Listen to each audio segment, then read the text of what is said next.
Olá pessoal, bem-vindo, bem-vinda, bem-vinde para você que acompanha as redes sociais da Labicom. Dia 7 de novembro, essa quinta-feira, é dia do radialista e a gente vai fazer um programinha especial para você saber o que essa profissão faz pelo audiovisual e como ela está presente no nosso dia a dia. Eu sou o Richard, eu tô aqui com o Arthur. Fala, gente. E ele vai apresentar os nossos convidados de hoje. Quem que a gente trouxe hoje, Arthur? A gente trouxe a Lu e a Carol Oi, eu sou a Luana. Oi, eu sou a Carol. do audiovisual para falar pra gente como é que é a profissão do radialista e do profissional de rádio e TV. E o Rafa e o Renan para comentar com a gente. Konnichiwa. Pra discutir, pra gente ter mais ideias sobre a profissão do audiovisual e dia do radialista. Então, bora pro programa. Bora.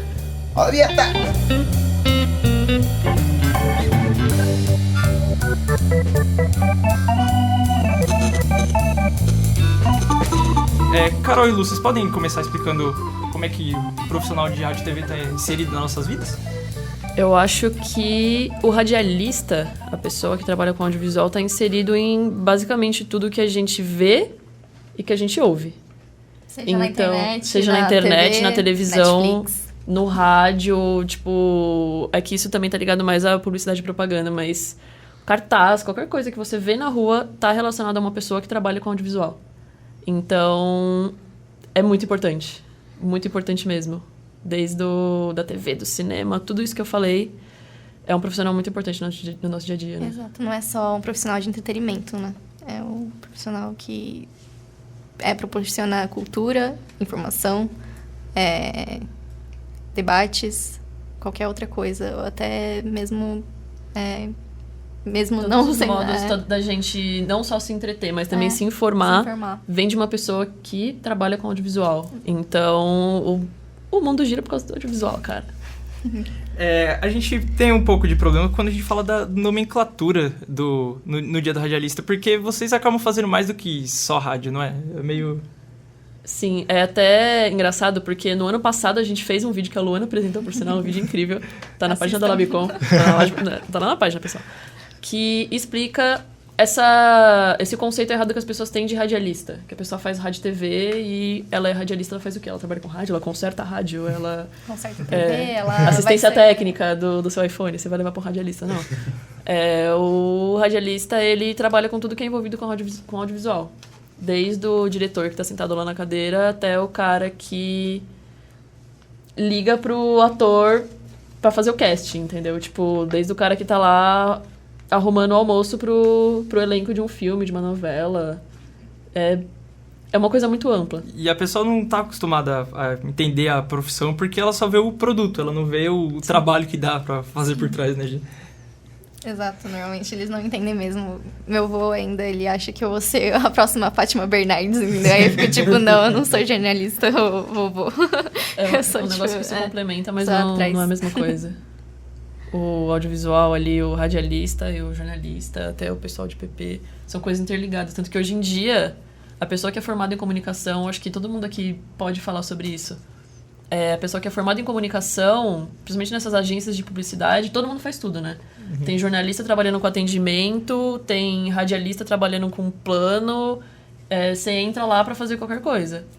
Mas, mesmo assim, a gente se especializa em coisas muito diferentes e jornalistas fazem coisas que radialistas não fazem, radialistas fazem coisas que jornalistas não fazem e assim por diante. E vice-versa, né? Tudo assim comunicação, mas cada um tudo comunicação. tem... Hoje em dia dão essa possibilidade, principalmente por conta da internet, de todo mundo trabalhar com tudo, mas o que a gente aprende são coisas muito diferentes. É um processo com várias etapas, né? Tem criação, direção, edição, produção, roteiro, operação. Ficou faltando alguma? Tem mais alguma coisa? O que mais que eles fazem? Produção executiva. Fotografia. Muito... Direção de arte pra pensar em design, em cor, roupa. Não, a gente não confecciona roupa, mas provavelmente a gente tem um figurinista ali olhando de fora, parece que são poucas funções, né? Você olha um set assim, não, tem o produtor ali, o produtor que a gente fala que é o produtor executivo, que tá ali ajudando o diretor, e tem os atores e tem os câmeras, só que a produção audiovisual, no caso, se você for pensar em cinema, que é o que a gente tá falando, é uma coisa muito mais complexa, né? Aí quando você estuda isso, você percebe que precisa de muito mais gente pra fazer uma coisa que parece de boa, né? Uhum. É muito mais complexo do que isso.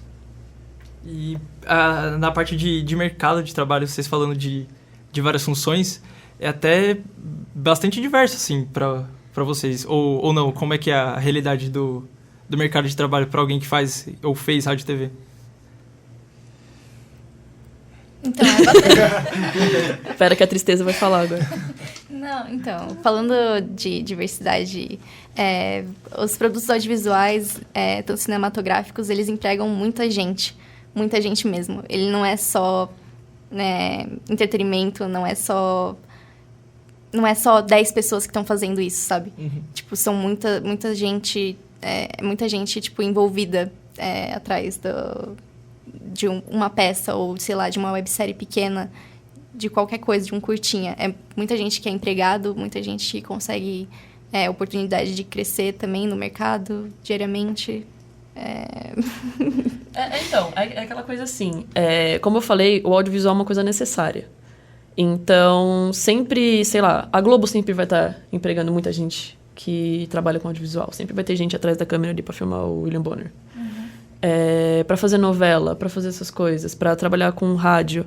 Só que eu acho que no atual contexto que a gente tá, a questão que fica um pouco mais complicada é a liberdade do audiovisual, entendeu? Principalmente no cinema. Principalmente nas séries. Você vê que a Globo tá investindo muito nessas séries que ficam lá no Google Play. Uhum. Série por demanda, né? Tem aquela série médica que eu não lembro o nome. Sob Pressão. Isso, que a Marjorie Stiano, foi indicada pra um Emmy, cara. Uma série brasileira. Isso não é todo dia que acontece. Só que eu acho que é essa grande dificuldade que a gente tá tendo. Porque trabalhar em jornal, assim, todo mundo quer. Mas eu acho que fazer o audiovisual brasileiro crescer, a gente ter essa liberdade de fazer o cinema brasileiro e essa questão das séries e tal. Os filmes também, incentivo, né? Tanto isso... Essa que tá sendo a grande dificuldade. Porque todo mundo vai poder trabalhar, todo mundo vai poder fazer um freela ali e tal, de captação, de edição, não sei o quê. Tipo, não vai faltar esse tipo de coisa. Mas fazer a profissão crescer é o que tá sendo mais difícil. No atual contexto, onde falam que o audiovisual é uma coisa desnecessária. O pessoal do Enem falando que é desnessário, né? Exato, o tema da redação. Exato. Tipo, até uma dúvida que eu tenho, que nem essa série que vocês falaram sobre pressão. Rola uma pesquisa pra saber, tipo, o tipo de série que o pessoal vai gostar? Porque, tipo, minha mãe, ela é médica e ela falou, mano, eles retrataram muito bem. Sim. Você acha que, tipo, rolou toda uma pesquisa antes pra saber que esse tipo de série ia bombar e tal? Ela falou, mano, retrata muito bem a realidade, tipo, do médico do SUS. Porque é uma coisa muito louca. Porque a gente tem aula disso na faculdade. Quando a gente aprende programação, você fala, não, tipo, tá lá, o video show tá lá há 20 anos, porque... não tem mais, né, no caso. Tá lá. Ele tava Mas lá. ele não está mais por um motivo. Tipo, o Faustão tá lá há 300 anos, o Fantástico tá lá há 300 anos por um motivo. Tipo, o Super Pop, essas coisas que existem há 300 anos. Estão lá por um motivo. Roda Jequiti também. Exatamente. O Silvio Santos tá lá besteira, passando Chaves no SBT, desde que eu me conheço por gente.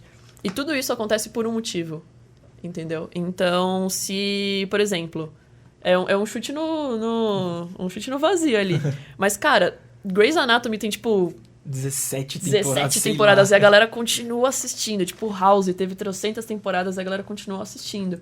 Então, ter uma ideia de fazer uma série médica brasileira, tipo, a galera gosta. Eles veem que na gringa eles consomem isso, por que não, a gente não pode fazer uma série aqui? Totalmente tem pesquisa, tanto é que, por exemplo, novelas de época da Globo, eles não podem colocar uma coisa que é dos anos 40 numa série que se passa nos anos 20. Então tem toda essa parte de pesquisa, de... Caminho das Índias. Exato. Tem toda essa parte de mesmo explorar, né? Que Sim. Ixi, eu até esqueci o nome. O quê?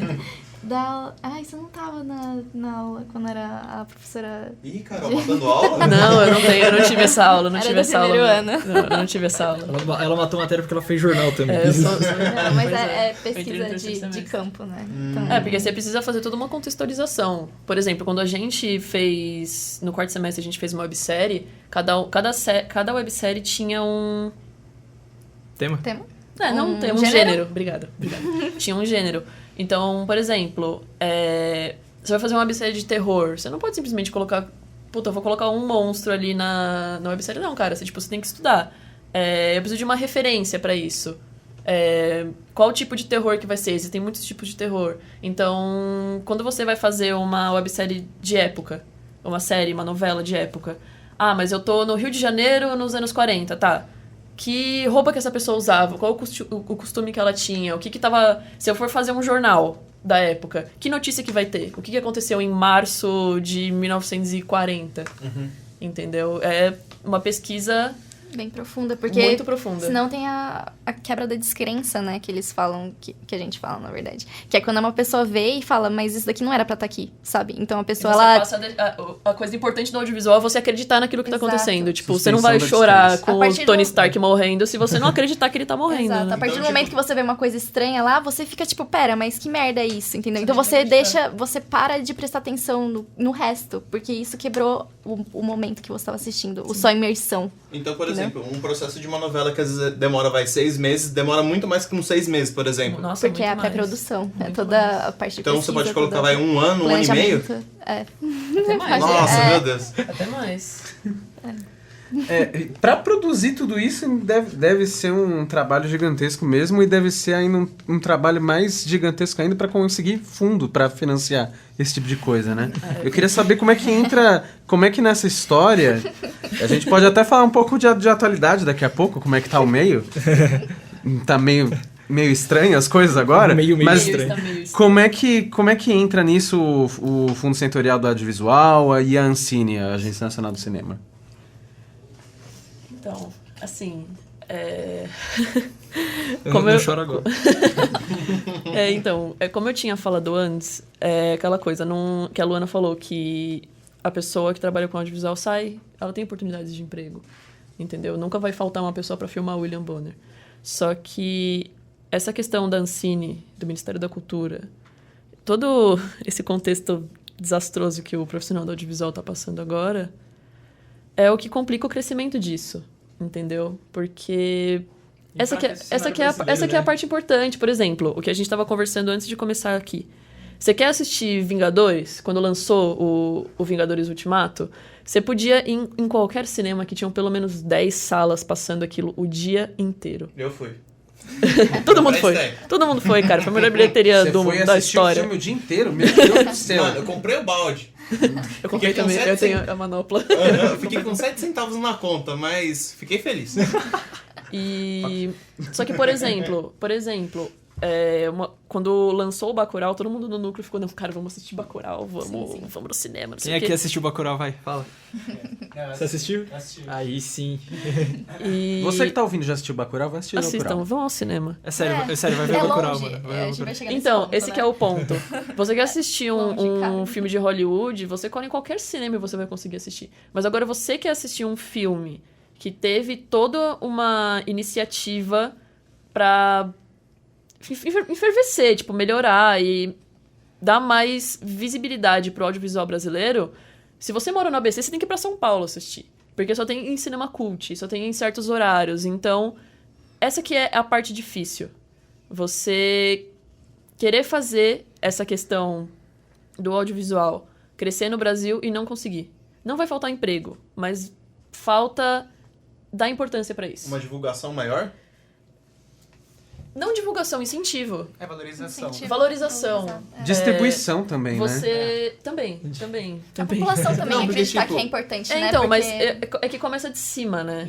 Entendeu? Você extinguir órgãos que dão importância pra isso, você faz a população acreditar que não é importante. É porque assim, Entendeu? que nem a gente sempre vê assim, uma divulgação de um filme, não precisa nem ser um filme, mano, enorme. Quando lançou, tipo, Debi Lloyd 2, desculpa, um filme... Bem ruim, assim, bem abaixo da ruim, indicativa. Ruim. Tem o seu público. Exatamente. Um filme diferenciado. É diferenciado. Peculiar. Aquele filme tipo, pra não falar outra coisa. Mas assim, tipo, ele tinha sua divulgação, por exemplo, do Bacurau mesmo, quem fez todo, tipo, um planejamento por trás, eu pelo menos não vi. Tipo, uma divulgação, às vezes, numa rede social. Sim. Ou numa TV que, tipo, existe uma verba, não é comparada a uma verba, tipo, de Vingadores, a gente sabe. Porque uma verba de um cinema nacional não é igual a uma verba de um filme do exterior. E o Bacurau, ele foi, tipo, muito importante porque na cidade que ele foi gravado, ele movimentou mais de 800 empregos na cidade. Tipo, além de ser pro de fortalecer o mercado audiovisual brasileiro, porque ganhou um monte de prêmio fora. Sim. Exato. O diretor é bastante renomado aqui no Brasil, a produtora que fez a Vitrine tá vindo com uma produção muito forte de filmes nacionais e movimenta muito. O pessoal ganha muito dinheiro aqui e traz melhorias para onde ele é gravado, para a população no geral. E às vezes a gente esquece isso. Filme que isso aconteceu, né? Sim, Não, mas, tipo, todos os filmes... Não, pode falar. Então, é que assim, justamente, a gente estuda isso. Aí você fala assim, mas tipo, tava em tal cinema ou cinema cult. Mas assim, houve, por exemplo, no meu ver, um planejamento meio falho. Né? De falar assim, não pode estar em tal cinema ou, tipo, durabilidade. Porque ocorre uma negociação, né? Então, mas é que o que é complicado é que o cara que é dono do Cinemark ali, do shopping, ele vai falar, puta, eu vou colocar... ele vai ver, tipo, um Ultimato... trocentas salas de Homem-Aranha ou eu vou colocar um filme nacional. Ele vai ver, tipo, um peso, 2 medidas, né? Ele literalmente vai ver isso. Mas, assim, a gente vê. Ele podia muito bem ter uma negociação maior ou utilizar outros meios que podem ser utilizados. Não tem grana. Então, é que eu acho que o problema é que a população não incentiva tanto, porque o brasileiro tem mania de achar que os produtos audiovisuais que a gente produz é ruim. Sim, por ter fama, porque ou é brasileiro é ruim, porque é aquela coisa, né? O meu irmão até fala isso, é aquela fama de cachorro vira-lata. Exato. Sim, e nossa, tem uma coisa que é bizarra que aconteceu, acho que foi esse mês ainda, que passou Central do Brasil na Globo. Sim, foi. Nossa, cara, virou trend topic no Twitter. Sim. Meu Deus, eu nunca tinha assistido esse filme. Uma série de Cara, homenagens, né? foi, No tipo, aniversário de 90 anos da Fernanda Montenegro. tipo, primeiro brasileiro indicado ao Oscar e ninguém sabia disso. Sim. Cadê o Oscar da Fernanda Montenegro? Cadê? Não Tá foi na justo. tá na casa da Gwyneth Paltrow. Eu já Tá lá assisti com ela. o filme do Romeu e Julieta lá. O Shakespeare Apaixonado. Shakespeare Nossa, Apaixonado. mano, pra Cara, quê? pelo amor de Deus. Pelo amor de Deus. Mas, tipo, por Gwyneth, exemplo... a gente sabe onde você mora. Não, mentira, não sabe não, mas... Por exemplo, a gente vê assim, o Bacurau, a gente que trabalha com essa divulgação, tipo, em rede social, se a gente tivesse investido, tipo, não precisa ser uma grana alta. A gente tá falando, assim, quanto custa uma divulgação, numa TV? A gente tá fazendo, tipo, TCC agora. A gente sabe que uma divulgação num jornal nacional custa mais de R$500 mil. Sim. Uhum. Pra atingir, sei lá, quantas mil pessoas. A gente tá falando pra atingir, 500 mil pessoas.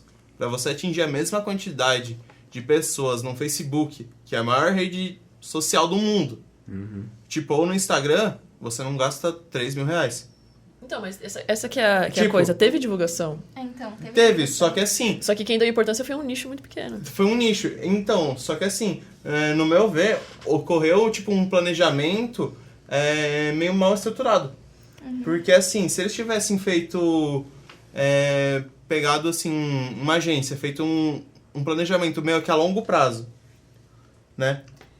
Então, a questão é que tem, entendeu? Só que É pouco recurso que é quem investido, paga pra colocar um anúncio que passa, sei lá, se você liga a TV, você vê um da MCU, aí você vê, tipo, trailer todo dia, de vários filmes.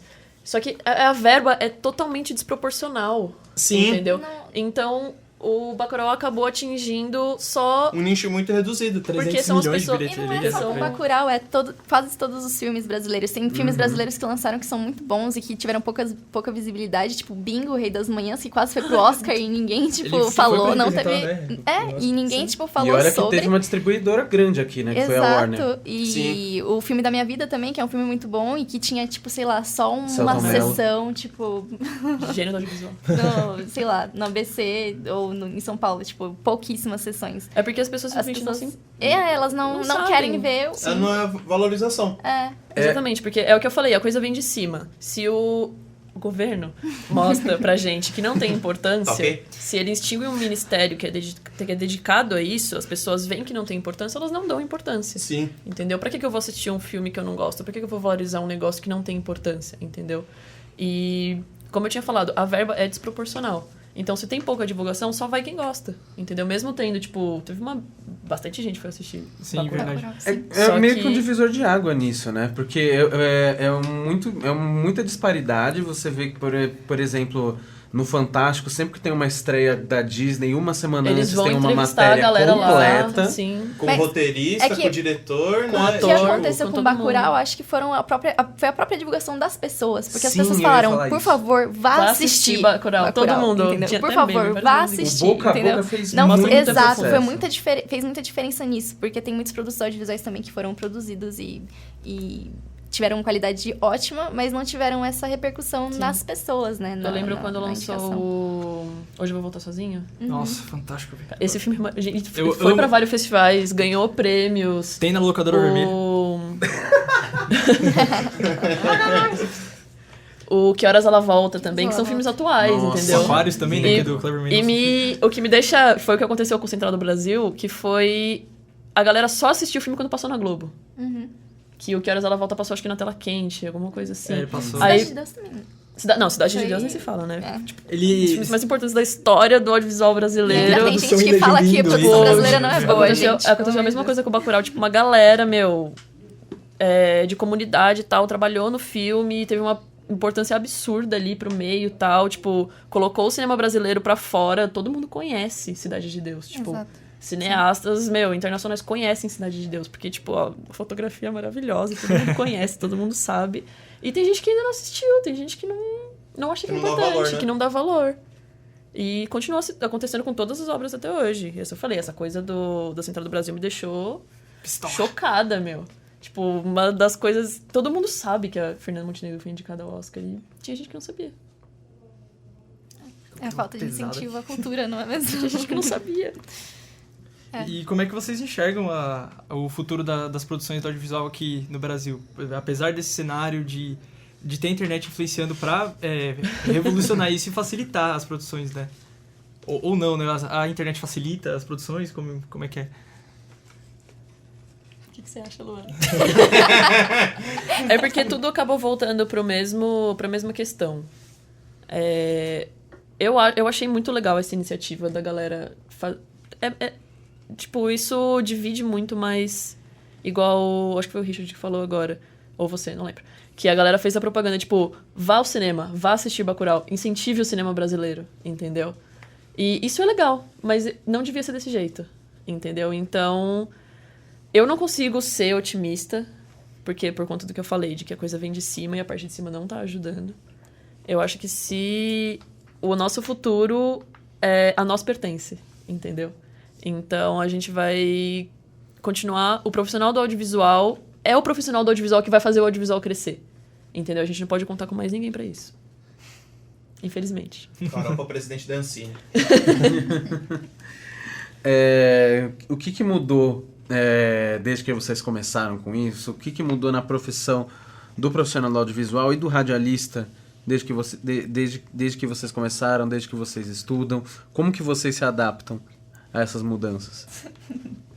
Então, com o crescimento dos youtubers, né? Ixi. Eu já fiquei muito... com as produções Já fui muito revoltada em relação a isso por Respira um muito pouco tempo. aí. independentes Calma, das gente, já pessoas foi o ano dos que... irmãos.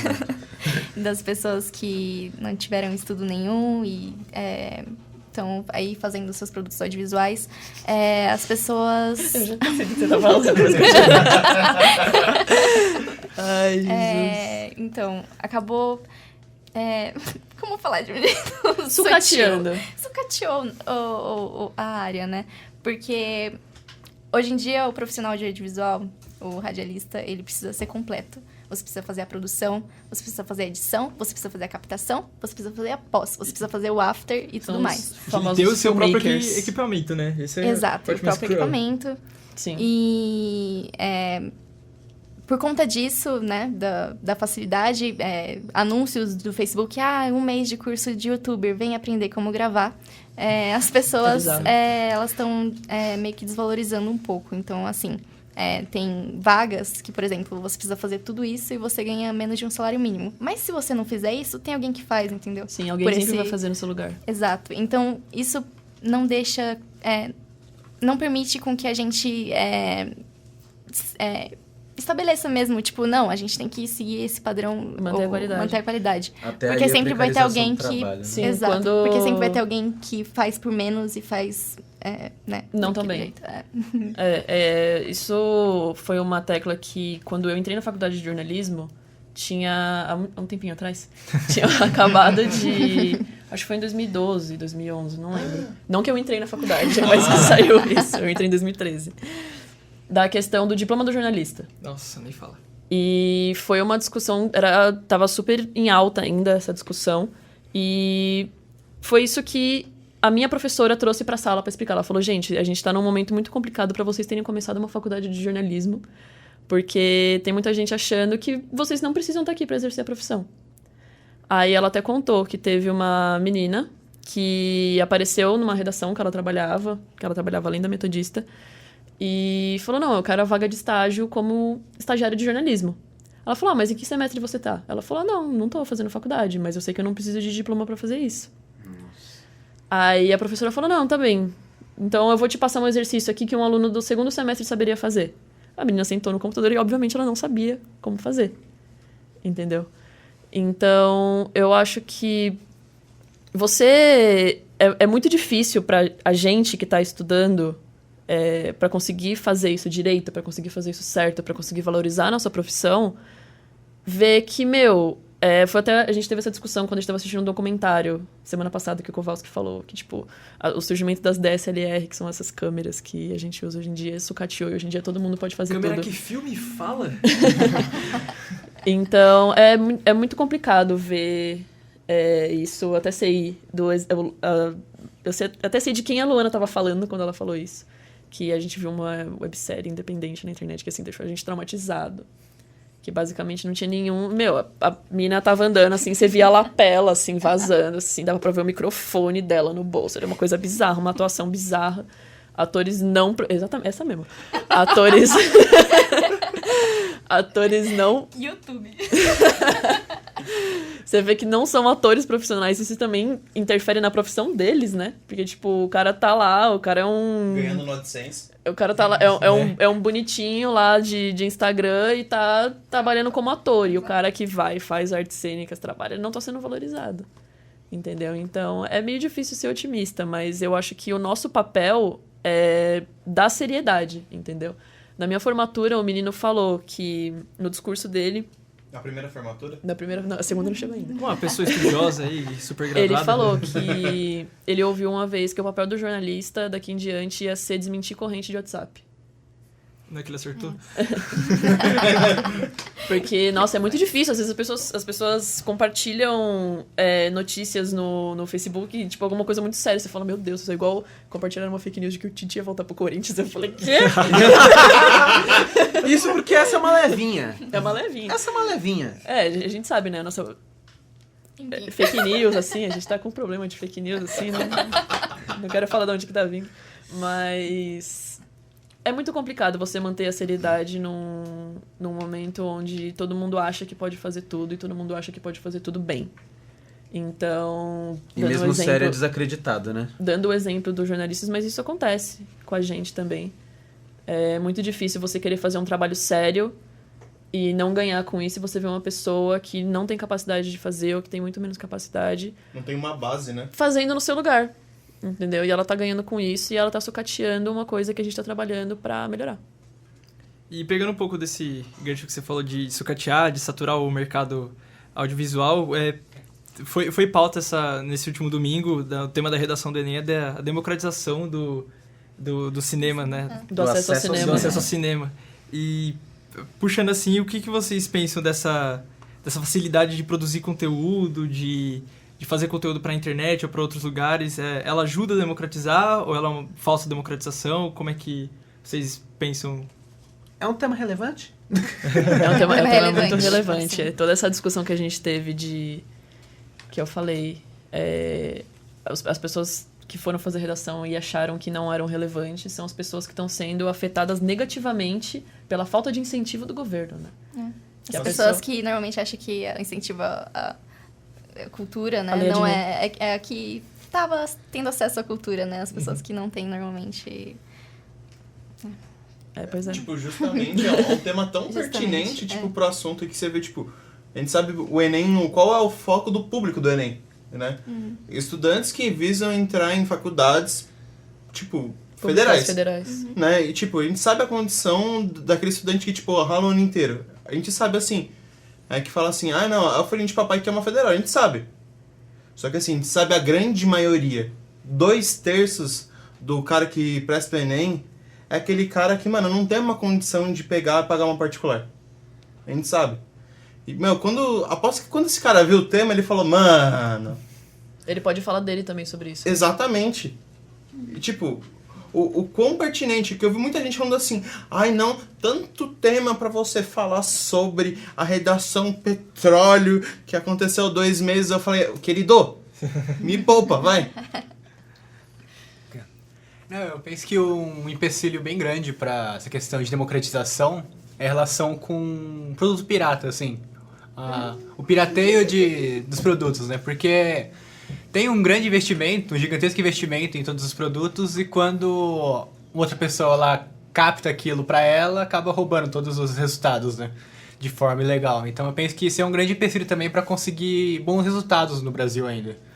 Sim. Lembra a Tropa de Elite 2, né? Não foi esse filme que foi Sim, pirateado muito? Mas é uma das questões, né? A Sim. pessoa, ela pirateia por quê?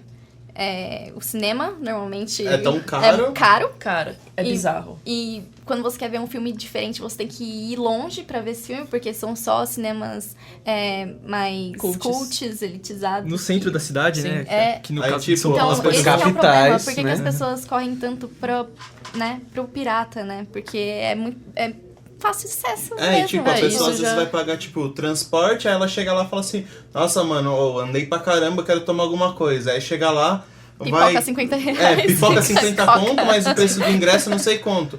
Aí quando você vai ver, essa saída dela custou, tipo, 100 conto. E ela vai falar, mano, pra que eu vou gastar 100 conto, sendo que eu posso, sei lá, entrar num programa no PC e baixar isso de graça? Exato. E isso é uma das partes que contemplam essa questão da acessibilidade, né? Porque Sim. são muitas formas de acessibilidade que a gente precisa contemplar no cinema, e essa com certeza é uma delas. Eu até vi uma postagem no Facebook hoje que falaram estavam mostrando as fotos de um cinema de rua que tinha aqui em Santo André, que fecharam. Aí eu parei pra pensar, eu falo... é verdade, né? O cinema virou uma coisa muito elitizada. Sim. Não existe mais cinema de rua. Sem Você vai no shopping, centro né? de São Paulo, na Só República, shopping, centro comercial. todos os cinemas de rua que tinha, tipo, ou viraram um cinema pornô, ou simplesmente não existem mais. Onde eu moro, lá no centro do Vila Prudente, tinha o Cinema Zonas, que era tipo um dos maiores cinemas ali da cidade, não existe mais. Não tem mais essa possibilidade da pessoa simplesmente, tipo, tá andando e esbarrar num cinema. A não ser que seja Cine Belas Artes. Questão. Que Que mesmo- quase fechou. Quase Sim. fechou, exatamente. E que mesmo assim, se você comparar, tipo, o preço de um ingresso, que nem... Eu, quando era pequeno, eu lembro que, tipo, minha avó morava em Serra Negra. Meu, o cinema lá era dentro de um Sesc. Pra você ter noção, eu lembro quando passava Harry Potter, da câmera secreta, ó, olha o nível. Eu fui. Ele chegava... Meu primeiro filme que eu vi no cinema. Meu, ele O chegava primeiro lá... filme que eu fui foi Tarzan. Ele chegava lá depois de 9 meses, depois que saía daqui. Só que assim, o preço lá, por ser Sesc, era um preço mais, tipo, acessível. Popular. Tipo, era uma coisa assim, R$2.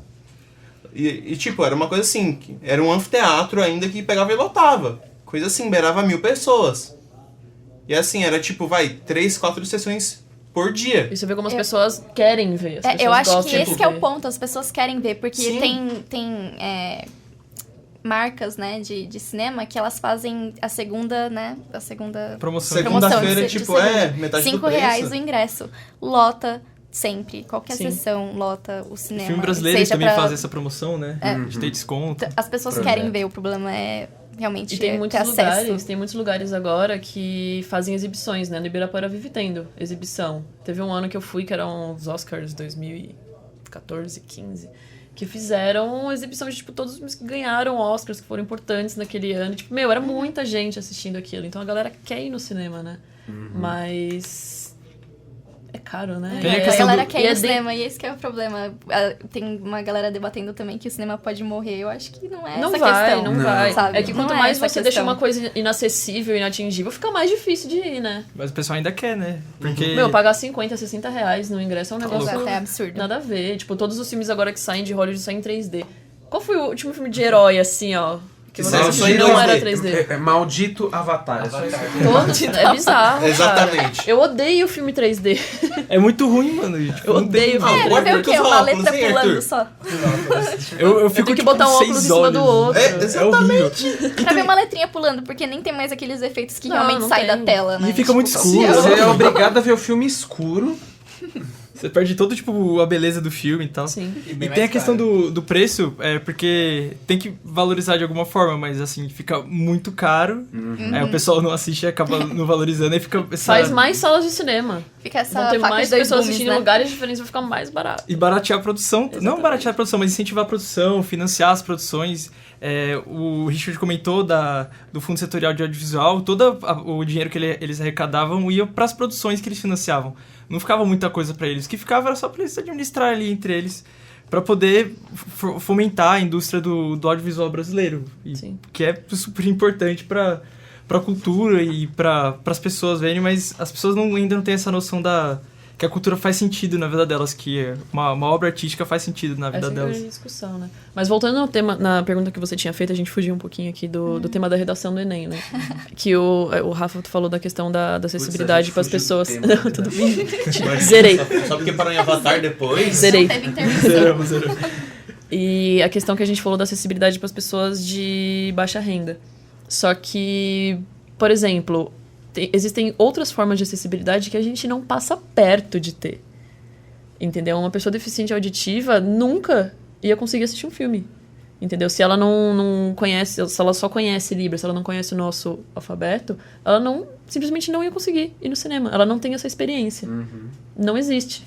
Isso não é a questão, não. Tipo, existem alguns cinemas que são assim, não sei o quê. Tipo, eu nunca vi na minha vida um cinema que tenha esse tipo de acessibilidade, nenhuma iniciativa. Não sei nem se é a iniciativa do cinema, e acho que talvez uma parte disso também do próprio filme.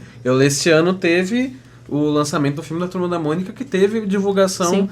Que ia ter sessão em Libras, áudio descritivo. Sessão especial para crianças autistas. Sim, mas são poucas. São bem pontuais. Tem um cinema aqui em São Paulo que eu vi até que uma dessas mães que fazem posts tipo emocionado, eu até tipo não critico, eu até acho tipo bacana, porque é até uma forma de divulgação. Que ela falou, não, eu tenho um filho autista e tal, ela mostrou tipo o filho autista, né? Aí ela falou, não, porque aqui no cinema, não lembro agora a marca do cinema, não, acho que não sei se era Cinemark ou Cinépolis, eu sei que não era PlayArt nem eu sei, era um dos dois. Mas tipo, ela falou, não, porque aqui no cinema, ela falou, aqui tem, tipo, abafador de som, então, tipo, ela falou, mano, é uma forma, tipo, de você falar, dá pro... não é uma forma, tipo, é uma forma de inclusão, mas... É um cuidado que você tem com o público. Cuidado. É o mínimo, né? É o mínimo, acesso, eu acho tipo, que é o mínimo. Acolhimento, né? É uma acessibilidade que a pessoa deve ter, sabe? Que, tipo, o pessoal deve pegar e olhar pra você e falar, mano, por que tipo, a gente não pode ter isso, só que, tipo, de uma maneira mais ampla, que todo mundo deve, tipo, abraçar? E vamos pra próxima pauta. Porque a gente viu uma plaquinha. Meu Deus do céu. Eu fico até surpreso aqui. Parece que surgiu uma plaquinha. Assim, de repente surgiu uma plaquinha. Essa aqui é mais interativa aqui, gente. Como é que funciona o processo criativo de vocês? Todo mundo aí pode responder. Processo criativo. Como assim? PP. Que é isso? Não, calma, a gente vai chegar num ponto. É que, na verdade, eu utilizo ferramentas pra me ajudar na criação, né? São mais conteúdos, assim, baseados em filmes, em jogos, em vídeos da internet, que ajudam a conseguir mais relacionado com referência ou seria não vocabulário também de palavras, mas seria um conteúdo bem informado, né? Então, acho que de todas as formas de mídia assim, que você recebe, claro que tem muito a ver com o interesse de cada um, né? Então, são materiais que dependem muito se a pessoa vai mesmo gostar ou vai querer acompanhar. Mas eu acho que relacionado com isso, da minha parte é essa que eu falei, é mais relação com jogos, com filmes, com conteúdos que realmente eu acompanho e gosto, né? Mano, tipo, eu gosto de pegar de ler um pouco assim de mangá. Porque, mano, tipo, traço. Não, mano, é sério. Mano, é que tipo. É que, gente, assim, pra quem não sabe, a Carol detesta mangá, não gosta de Naruto. Não, eu não detesto. Eu amo Naruto. Mano, pra você ter noção, eu tô assistindo Naruto pela segunda vez, eu tô no episódio 32. Pra você ver como as obras audiovisuais são importantes na vida da pessoa, exatamente, né? tipo, Você um audiovisual que tá ouvindo, japonês. Meu, é Mas excelente. valorizar o Recomendo. audiovisual Mas japonês você que tá mesmo, ouvindo, que as pessoas descobre perdem, quantos episódios as pessoas tem, perdem histórias incríveis por Exatamente. ter preconceito com... Preconceito mesmo. Marcou minha vida, gente. O Naruto sofreu muito, gente. Vocês têm muito a aprender com ele. Mas, tipo, brincadeiras à parte. Sério, eu gosto, tipo, de ler. Porque, tipo, traz, às vezes, uma reflexão boa, uma inspiração boa. Então, tipo, num processo criativo bom, a leitura boa, um filme interessante, uma música boa, tipo... Mas, tipo, brincadeiras à parte, sério. Tipo, eu gosto, tipo, de leitura japonesa, acho boa, porque, tipo, o tipo de traço é interessante, porque não é algo que a gente tá habituado. Porque, tipo, por exemplo... É o nicho do nicho, né? É o nicho do nicho, porque, tipo, a leitura brasileira, tipo, a gente tem grandes ícones. Então, tipo, Turma da Mônica, mano, eu sou muito fã, tipo, do Cebolinha. Tipo, as tlamóias dele. Eu falo, mano, ele é incrível pra mim. Se eu tivesse que moldurar alguém, seria o Cebolinha.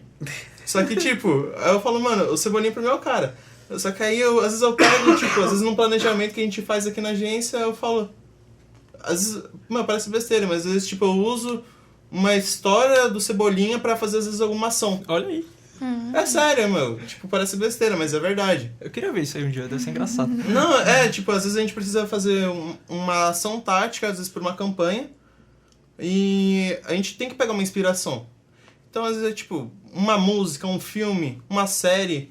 Então, mano, é daí que, tipo, pelo menos pra gente, vem o meu processo criativo, sabe? Parece ser estranho. Não, mas é real, acontece muito. Por exemplo, falando de produtos japoneses, muito...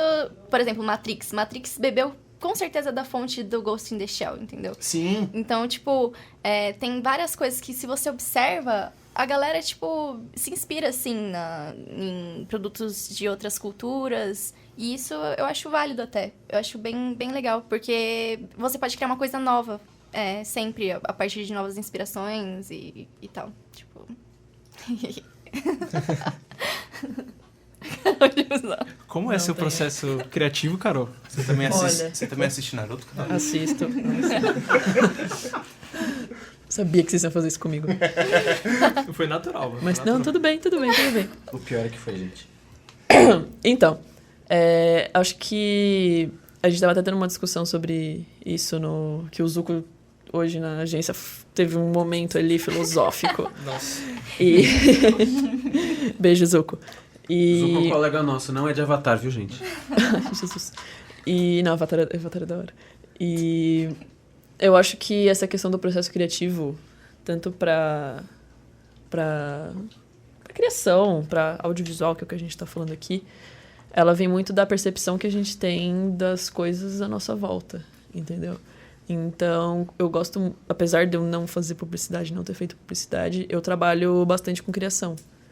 Então, eu não gosto de, tipo, por exemplo, você vai fazer um flyer, eu não gosto de me inspirar em outros flyers, eu gosto de ter uma ideia original. Então, às vezes, eu tô parada aqui, aí, não sei, eu olho para aquela janela e, não sei, aquela janela me traz alguma coisa que seria legal, entendeu? Então, acho que tem muito a ver com... O meu processo criativo, pelo menos, tem muito a ver com a percepção. Então, eu vejo aquilo, aí eu desenho, aí eu passo pro software. É uma coisa muito ampla. Que nem, tipo, quando a gente tava fazendo os negócios do Metal Fashion, a gente mobilizou a agência pra fazer. Aí a gente pediu, né? Você até fez uns. Aí aí a gente mandava pra Karen Miller. Karen Miller, um beijo. Aí, né? Coordenadora. Baita coordenadora, diga-se de passagem. Aí você até fez um que eu falou assim, moça, ele não vai te ligar, né? Aí a gente mandou pra aprovação da Karen Miller. Ela, quando viu esse, falou assim, nada mais do que a verdade. E quem não sabe, isso é uma citação que está sabiamente escrita no banheiro do Suprabar. Então, tipo... meu... Banheiro feminino do Suprabar. Então, tipo... é o processo criativo. Quando a gente viu, eu falo assim, são coisas, tipo, do nosso cotidiano que fazem parte do processo criativo. Então, nada mais do que, às vezes, uma observação. Tipo, Ou escutar alguém falar. Sim. Que nem... Ajuda muito. Uma pessoa que, um narrador, mano, fantástico é o Rômulo Mendonça. Que homem. Ele é incrível. Nossa, ele é incrível. Eu sou muito fã, tipo, de futebol americano.